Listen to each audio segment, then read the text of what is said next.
Energy FM.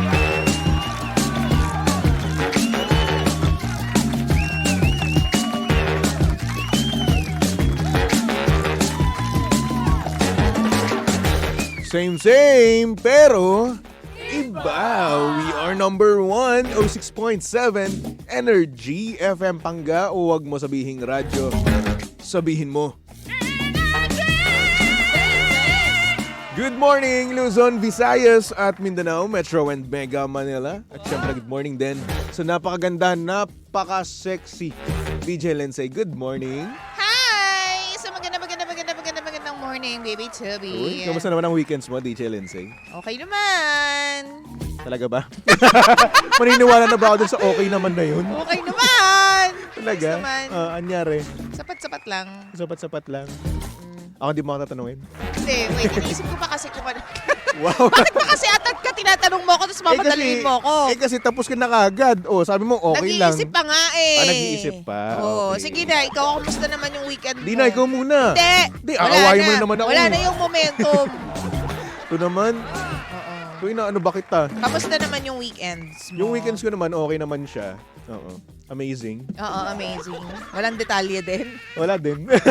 Hindi mo binigyan ng Hoy, detalye. natuloy ba? Ang ano? Ay, sorry. On air pala. Ano ba? Ayan. Oy, ano ba?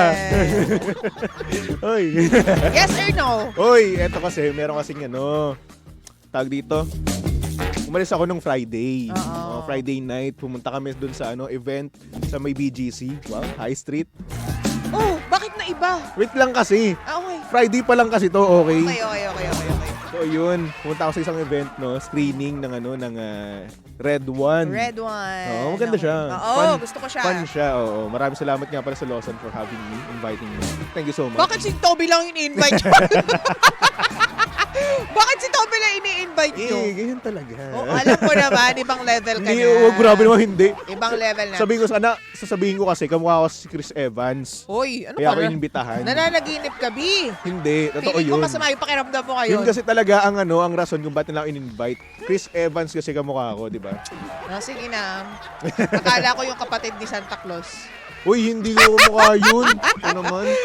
Tapos, Anyway, yun na nga. Nung Friday nga, kami, nanood nga kami doon sa, sa screening sa BGC, no? Oo. Then ako, staycation ako. Oo nga. Oh. Staycation. Tapos what Diba? happened? Ayun, nandun ako, natulog ako. Tapos nanood ako kinabukasan ng laban ni Mike Tyson. Sino panalo yung bata si Mike Tyson. eh. Oo, kasi nga naman, matanda na rin naman kasi talaga si Mike Tyson. It's for the money.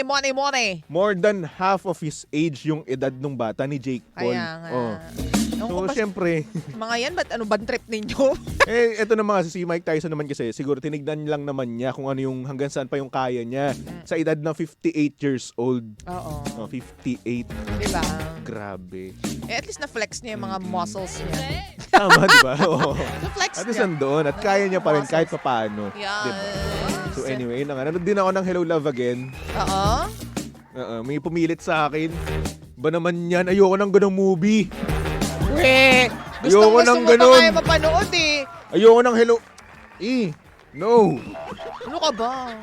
Ayoko, dapat macho ako, dapat pinapanood ko Rambo, mga ganun. Nanood ka ng Red One, i-bash nyo po siya. Nanood ng Red One, tapos ayaw ng Hello Love Again. I-cancel nyo po si Toby. Hindi kasi. Diyos ko, hindi ako nanonood ng love Then, story. number Ayoko one nun. fan yan si Toby ng Kat din. Uy, hindi kaya number one. Hindi. Gusto mo bang makancel ka talaga? Deny ka ng deny dyan. Bahala ka sa buhay mo. Sinasalba nga kita Hindi kasi eh. macho kasi ako, dapat hindi ganun. Saan Pinapanood banda? ko. Ha? Saan banda ba? Ano din ba nakita? You're blind. Uy, no, I'm not blind. There's just nothing De, to joke see. lang to naman. Maganda. Oo. Maganda yung Hello Love Again, no? Oo. Saktong-sakto, kamukha ka doon si Alden. Lahat na lang kamukha mo. Siyempre lahat ng gwapo dapat Pero kamukha ang natin. yan. ultimate question is, sinong kasama mo? Ha? Ha? Oh, tayo po ang Secret. nagwagi. Secret! Hindi ko Tayo sabihin, ang walang clue. nagwagi. Alam ko 500. kung sino. 500. Hindi na. 500. Hindi na. 500. Hindi na. 500. Hindi na. Ito naman. Bahala ka sa buhay mo. Ayaw mo nun, 500 nga lang. Sabihin ko, i-reveal ko. Wala sinasama akong ko. kahit wag mo i-reveal, bahala ka. Ito naman, parang ayaw Peperahan makabalita mo sa pa akin. ako. Siyempre, Hindi na. mayaman ka eh. Hindi na. Bahala ka. Basta So, ayun. nakikita ko naman sa nining ng iyong mga mata. Pero, ayun na nga. Nung time na yon, after nun, nakapunta ako sa subdivision ng puro artista yung nakatira. Grabe. At tapos, Puro artista. Grabe yung mga band na nasa labas. Oh. Alam mo yung Siyempre. parang artista na band? Oo. Ganun, par. artista van. Oo, Tawag nila ganun doon. kalaki, di ba? Oo. Sko. You belong there. Uy, hindi. Dukha lang tayo You dun. belong there. Sana nakifeel ka man lang muna. Pinil mo muna yung place. Nung, di ba, after manood, meron kami kinainan. Ang social, parang hindi ako bagay dun. Bagay ka doon. Mahilig ka naman sa mga pagkain. O sabihin natin, sige, mahilig ako sa mga pagkain, pero mga nandun, mga social, mga mahiyaman, Oo. par. Grabe. Tapos Buti ayun, hindi ka na allergy. malapit na eh. Alam mo, parang feeling ko doon, ako yung tumor doon. Uy, grabe naman. Kasi yung tawag dito, yung humor ko doon, pangkanal. Hindi naman. Oo, akala mo lang. Grabe ka Tawa ko noon. Sino nga kasi ang kasama mo dyan? Bakit mo ba gusto malaman? Pero meron kang kasama, tama? 500. Pero meron kang kasama. 500. Hindi ka naman pupunta dyan mag-isa. Ba't ka naman 500. pupunta dyan? Di na. Peperahan mo pa ako. 500. Di na. Mayaman ka eh. Bahala ka sa buhay mo. Pero yun na nga, maganda ang Hello Love Again. Maganda siya Sabay movie. binawi. Yung totoo naman, kayo naman binibiro ko lang kayo. Yes. Oo, maganda nga naman talaga. And it's about mag-ex na magkakabalikan ulit. Nagkabalikan. Kabalikan. Uy, Oh. spoiler ba yun? Spoiler. Bahala ka. Yan, isa ka pa. Bahala ka talaga sa buhay mo dyan. Kasi naman, parang given naman kasi, Hello Love Again. Di ba? From the title Pero yung itself. iba nga kasi hindi pa nila napapanood pero sinabi mo na agad yung mangyayari. O hindi pa. Malay nyo, nagbibiro lang ako, di ba? Bahala ka, Toby.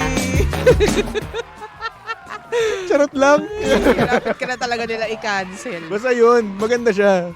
Hindi ako na magsabi. Palitan na nga natin topic natin. O sige, may problema ka ba? Oo, meron. Buti naman. Ito nga yung ating sender. Oo, na-fall siya sa macho dancer. Oo. Ikaw, Steamy. Steamy. kaya hindi niya alam kung iiwan niya ba daw to or hahayaan na lang. So ikaw, ang tanong, ma-fall ka ba sa macho dancer? Pag na-fall ka, hahayaan mo bang yun pa rin yung trabaho niya o hindi? Depende. Kung ma-fall ako, na-fall din ba siya sa akin? Siguro Baka lumalabas mamaya, sa sila eh. one-sided lang. O sige, sabihin natin na-fall din siya sa'yo. Kasi Ang hirap. lumalabas sa sila eh. Ang hirap kasi yun, baby Toby, sa trabaho niya, imposibleng hindi ka laging magduda, laging isipin na sino na naman kaya kasama nito. What if ma-fall din siya sa client niya?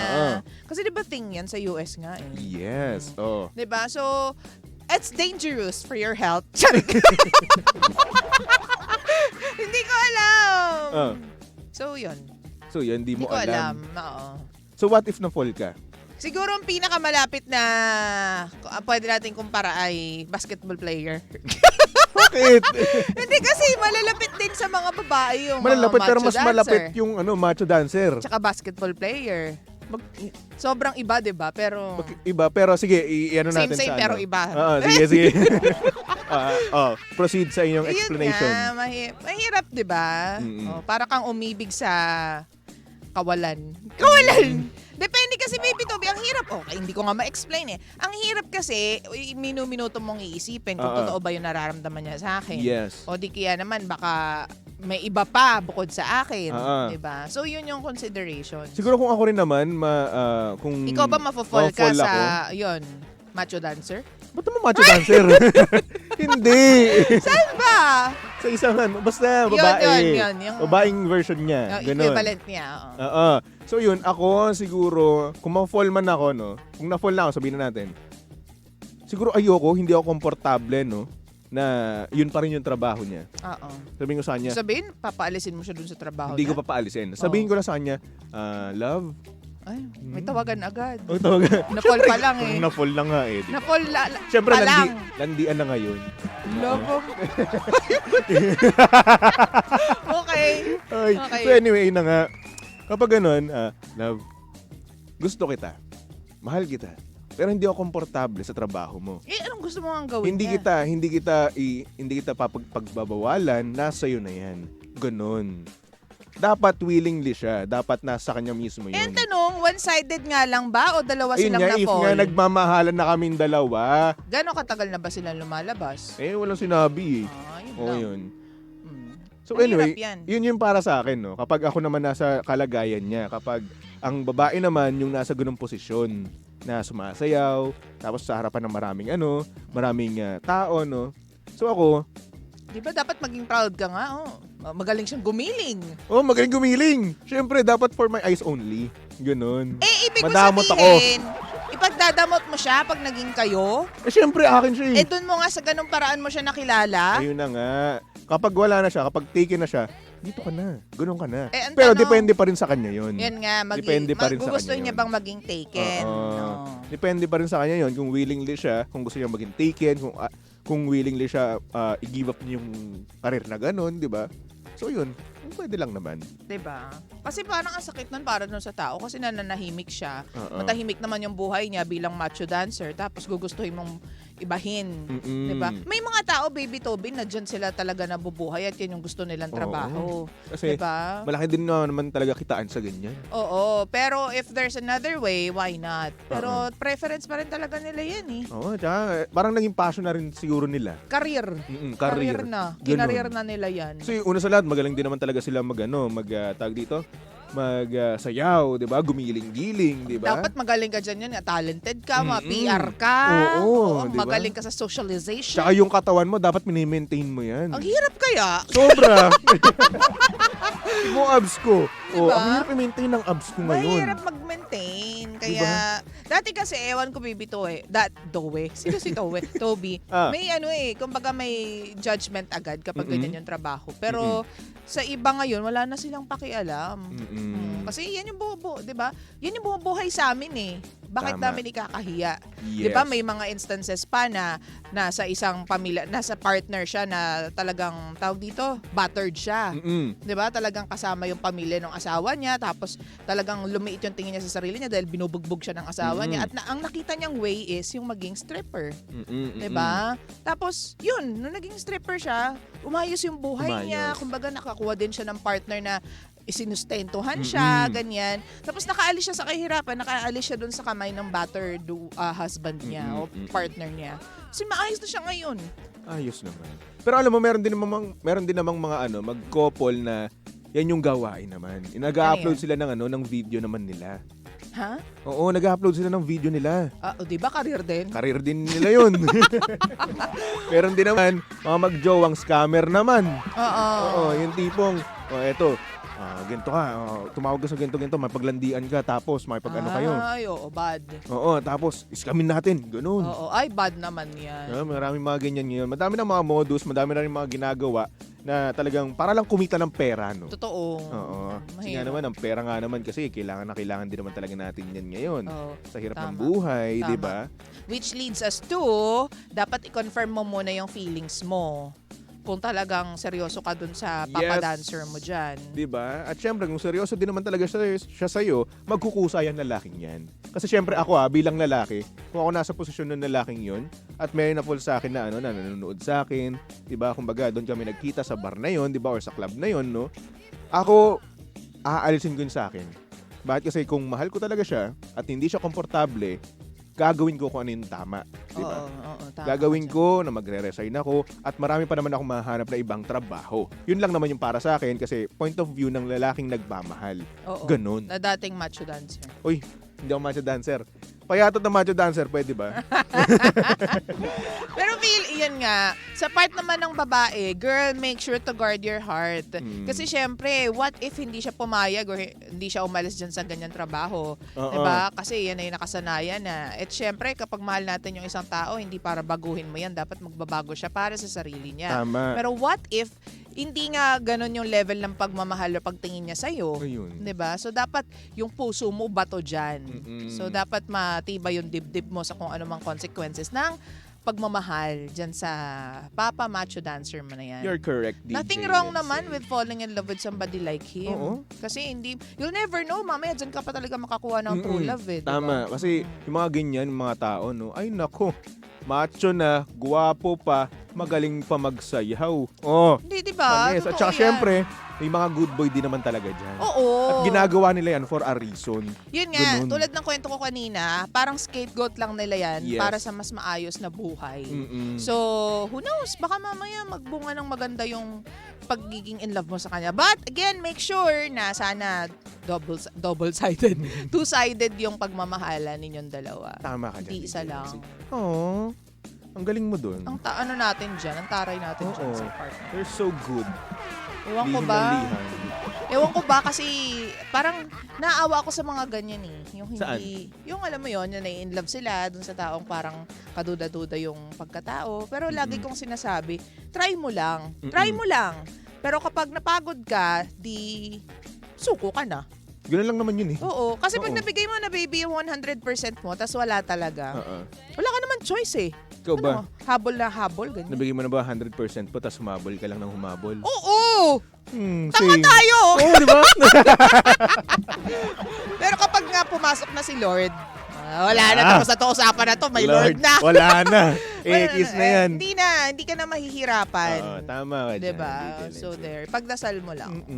Para sa Anyway, so ayun na nga mga pangga, susunod na napakaganda, napaka-sexy DJ Lindsay para sa programang Lihim ng Liham. And of course, nakasama mo't nakalandian ng hot baby boy ng radyo. Walang iba kung hindi si Baby Toby. At syempre, Baby! si Baby Toby ay pwedeng-pwede nyong stalk at i-follow sa lahat ng kanyang social media accounts. Hanapin nyo lang, Baby Toby 1067. Okay? Pero may kasama ka talaga last. Okay? Date. Alright. Sino ka date mo? Pangga for our next song. Okay. For our next song, nako, team song again. Team song ng Hello Love Again. Team song nyo. Hindi. Ang team song nyo. Iba na naman yung ngiti mo. Joke lang. Ito naman. Iba na naman yung ngiti mo. TJ Monterde with the song Palagi. Bakit lang ka? Tumutok lang dito sa sasyong same pero iba. We are number 1, 06.7 Energy FM. Pangga, wag mo sabihin radyo. Sabihin mo. Di man araw-araw na nakangiti